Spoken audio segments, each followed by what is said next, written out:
There are many, many World War II stories. One of them belongs to Eric Lomax.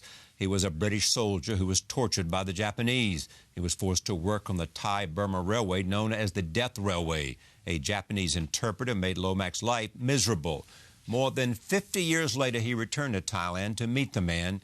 In 1995, Lomax wrote The Railway Man, a POW searing account of war, brutality, and forgiveness. The autobiography has now been turned into a movie starring Jeremy Irvine and Colin Firth. Here's the trailer for the film. I have a small problem, which I suspect this gathering might find interesting. I've fallen in love. He's a wonderful man. I've seen it, but he's a mess. You couldn't possibly imagine what he's been through. I want to know what happened to Eric. War leaves a mark.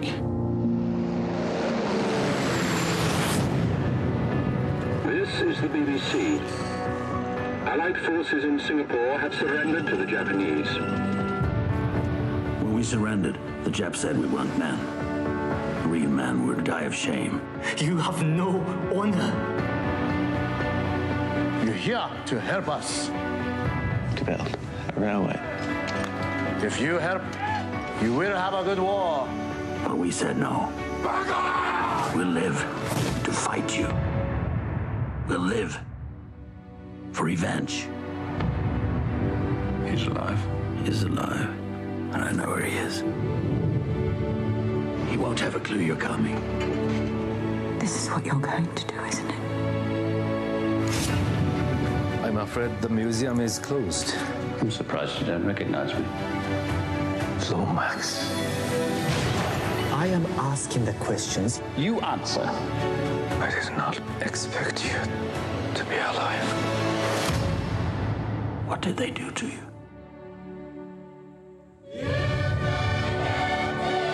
A lot of men went through something you can't imagine. You'd have to let us just cope with it. My husband isn't coping. I love him, and I want him back. Will you stand by him, whatever he does? I have to try. I have suffered much. But I know you have suffered too. And you mean everything to me. Sometime the hating has to stop.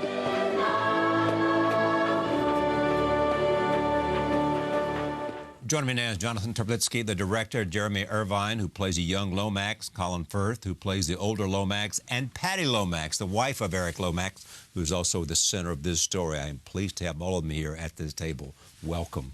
Thank you. Thank you. This is a love story. It is. It really is.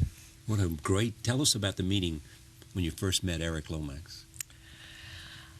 Well, excuse me. It was a coincidence, because Eric was actually hoping to catch another train, which he missed. This is about what year? 1980. Okay. And he caught my train, and we met. I was on holiday, travelling from the south of England to Scotland to visit friends, and Eric was very interesting, telling me about the history of all the various towns as we went through. And he had the most marvellous eyes. Very tatty man, but he obviously didn't take much care of himself. But he was a most interesting person. So you had some correspondence and then got together and... No, we met, as in the film, virtually. Yeah. A few tweaks here and there. And then we parted for some time. And then I rejoined him about a year later. Very good. And he was suffering a lot from post-traumatic stress disorder. Yes, he was. Yeah. Because of the experience he had had. Mm-hmm. Does this film, for you, tough to watch? Very, because particularly Colin Firth is so good in his part playing Eric that occasionally I forget who I'm watching. Do you really? Yes, and it brings me up with a bit of a jolt. I have to say.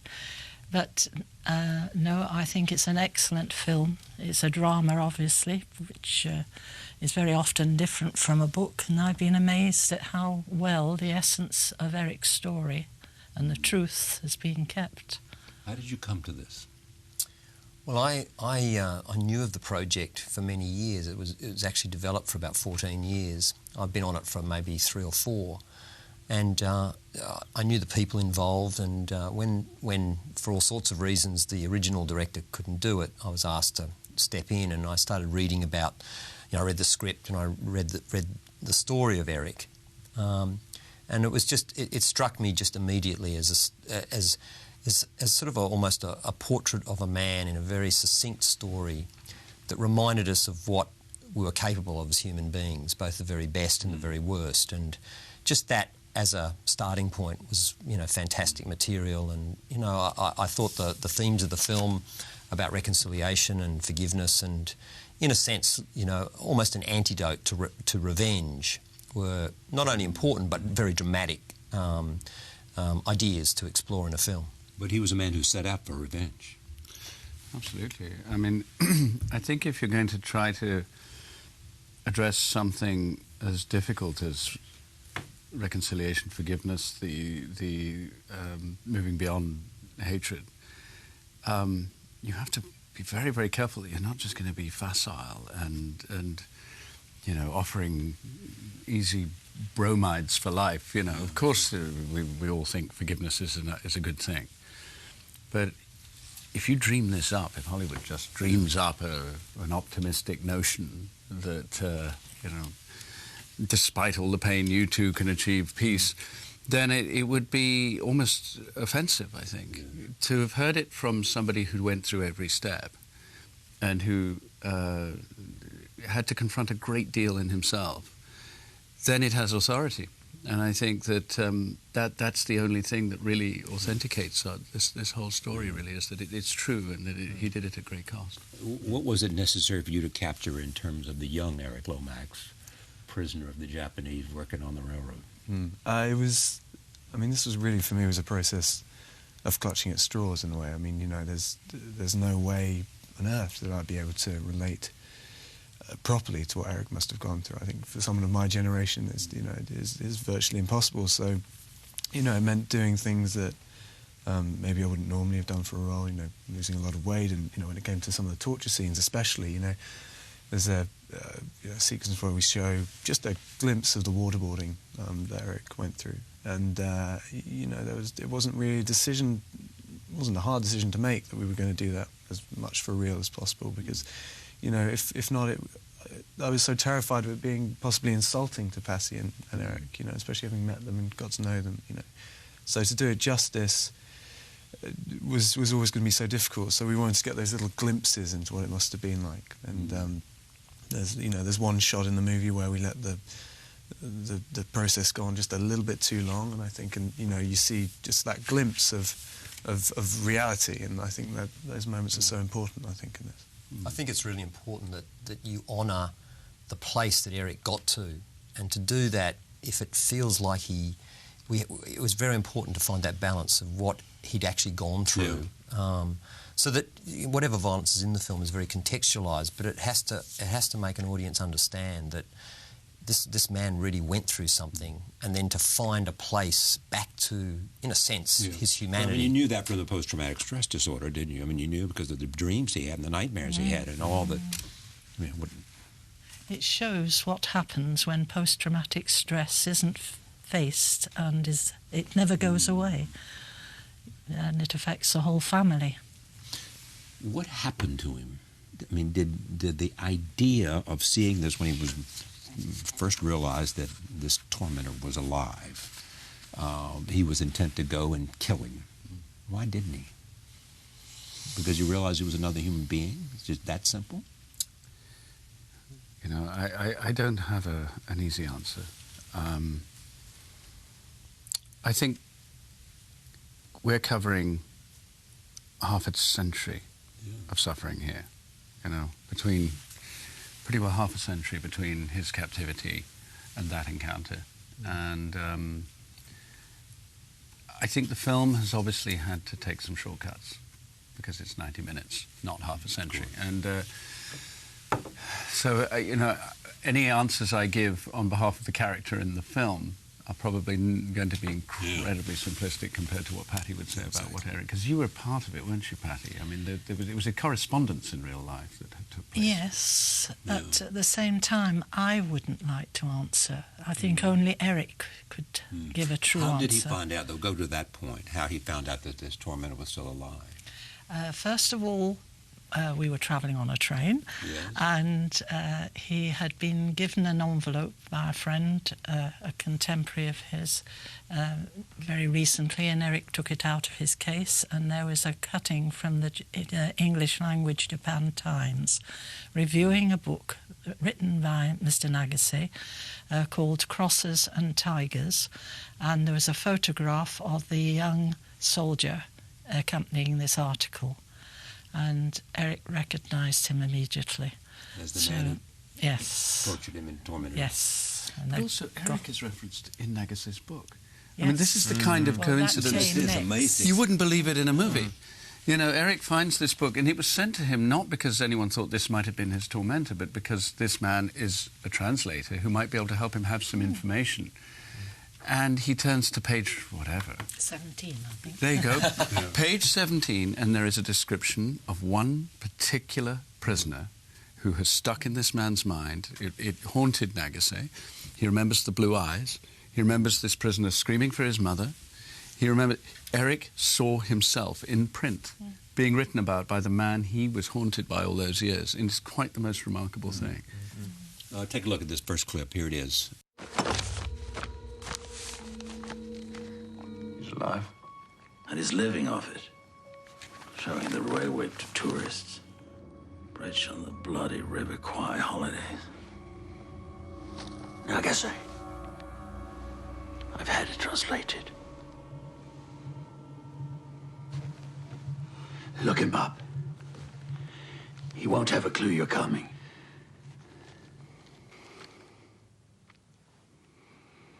The years I've spent imagining I'd found him, making him beg, making him scream. Oh, I've nursed myself to sleep on that sound. Revenge is a, you know, very potent... A primary emotion. Yeah, exactly. And what's remarkable about this story is that you know, you ask the question, what was it that made Eric not kill him? Right. You know, I think Colin's right. It almost, you know, seems superficial to try and put a lid on that box, but I think it's a process, you know, and it's you know, the complexity of those sort of emotions are such that you know, it was, you know, I've said to Patti many times, it feels to me, doing this and getting to know them, it was almost as if Eric and Nagase were born to survive this, to have this exchange, and in a sense almost to remind us of what you know, human beings are also capable of in this world where revenge and also, you know, is so often an outcome. This may be too simple, but I mean, sometimes people, I think, come to that conclusion having been driven by the pain and the desperate for revenge, and some have a greater wisdom to realize if I do this, I'll be no different than him. I'm condemning myself at the same time. Sorry, no, Jeremy. No, I was going to say, you know, from my point of view, having just focused on the first half of this story and not having to confront the side where Eric does forgive him, I find it remarkable that Eric didn't go through with it. Because you knew what he went through. Well, I think it's very easy to look at it and go, well, of course, it was a long time later.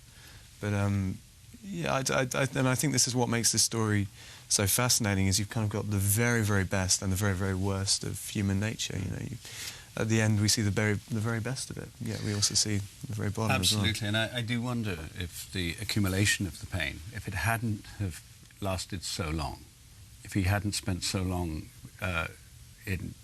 consumed by the rage and the bitterness, and then met Patti and experienced love. I'm not being, you know, florid about this, but the juxtaposition of these things, and then later in life, that encounter maybe could only have happened then. Yes. It maybe couldn't have happened 5 years after the war. You know, it's maybe all of these things taught him something about where he'd got to. Yes.